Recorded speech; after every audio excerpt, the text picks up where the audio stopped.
Train the muscles, not the joints.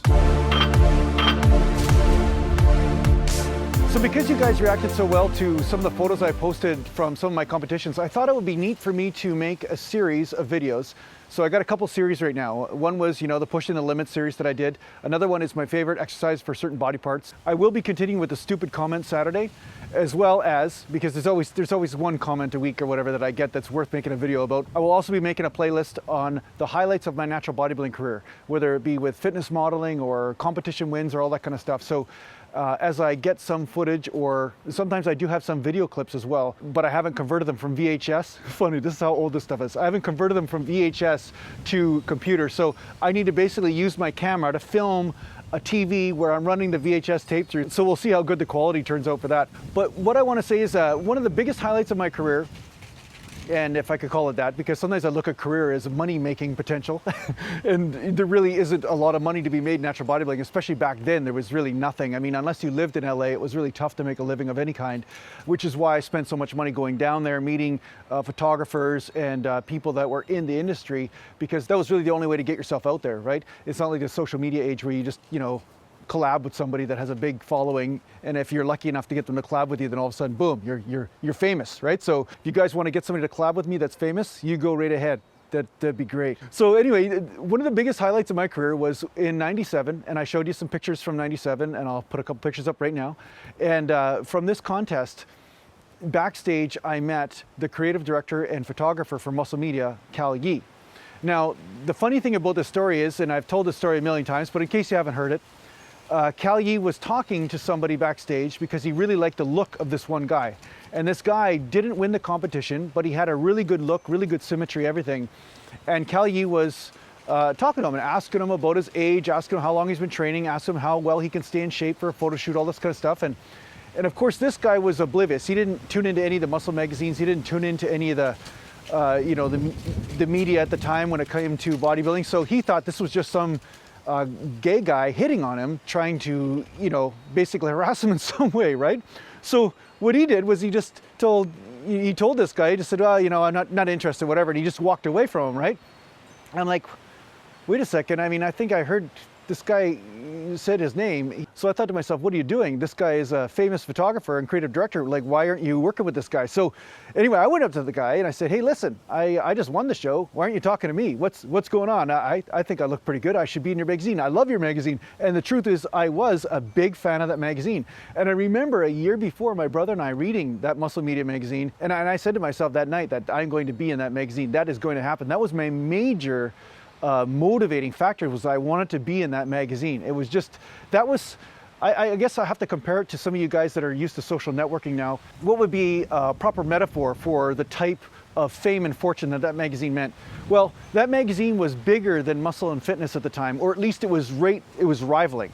It was so famous and it was getting so big, and they had their body transformation challenge, and their supplement line EAS was doing extremely well.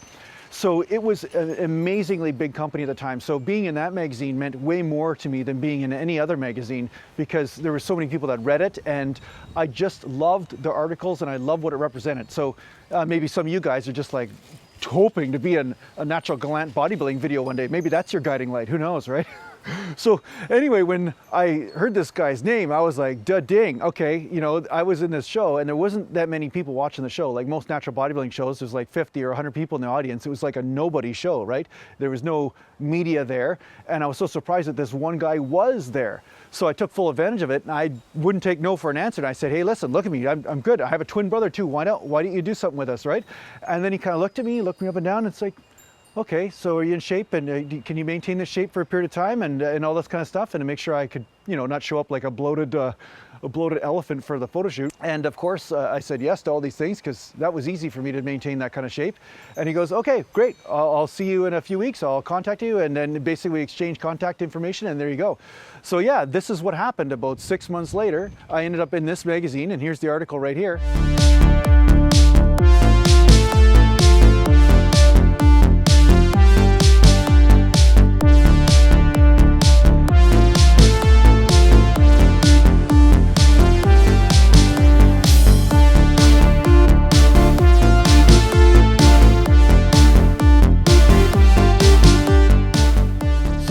about this is that the spin-off from this was really good. Like, my main hope was to get a contract with EAS at that time because they were sponsoring natural bodybuilders, and they even did random drug tests. Like, my brother and I got called just randomly one night at about 9 o'clock at night and said, tomorrow morning at 9 o'clock you got to show up for a drug test to make sure you're natural.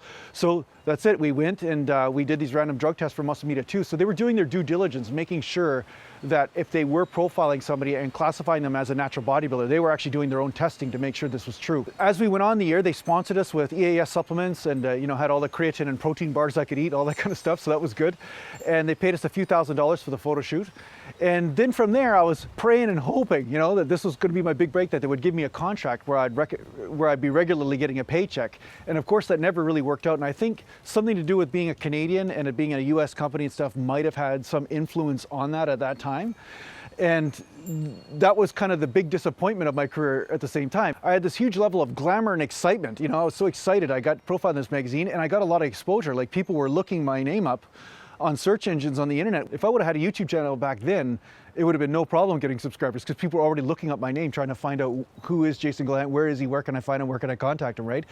So the fact is, it didn't work out the way I wanted it to, though. I didn't end up getting a contract. I didn't end up having any sort of permanent thing. But because of that article, I started getting more opportunities from other avenues. So I started to do photo shoots for Natural Bodybuilding magazine. I was on the cover of a couple of those magazines, as you guys know. And then at the same time, I started to get called for guest posings or appearances, or people wanting to fly me out to actually do their bodybuilding contest because it would bring them some sort of level of you know, fame and fortune. I guess you could say it was like a collaboration on YouTube now, you know, where people, they basically get a famous person on their YouTube channel and basically they benefit from the audience that famous person had. So I was getting a tiny bit of that. And this is a picture actually where a guy in an airport, when I was going to the 98 Canadian Naturals, wanted my autograph and he wanted me to sign his t-shirt. So this was really funny. So I was actually getting people wanting my autograph and stuff at times. So yeah, that was a really big highlight of my natural bodybuilding career, especially in the beginning. I'd only been competing for a couple of years and this was what was happening. So yeah, I was on the right track at that time of my life. Of course, later on, I discovered that there's more to life than just muscles, but the fact is that my career's not over yet, just so you know. This is a continuing, unfolding thing. So yeah, I hope you enjoyed this little story. Thanks a lot for watching, and take care for now. And yeah, thanks a lot to these Patreon subscribers. Please become one if you can. Even $1 or $5 a month really helps me make this content. And I will be coming out with some new t-shirts because Frank Rodriguez is killing me, man. He's making some really funny memes and stuff. So I'm gonna have to start making some t-shirts out of these things because, man, it's just hilarious. So thanks a lot for watching, guys, and take care for now.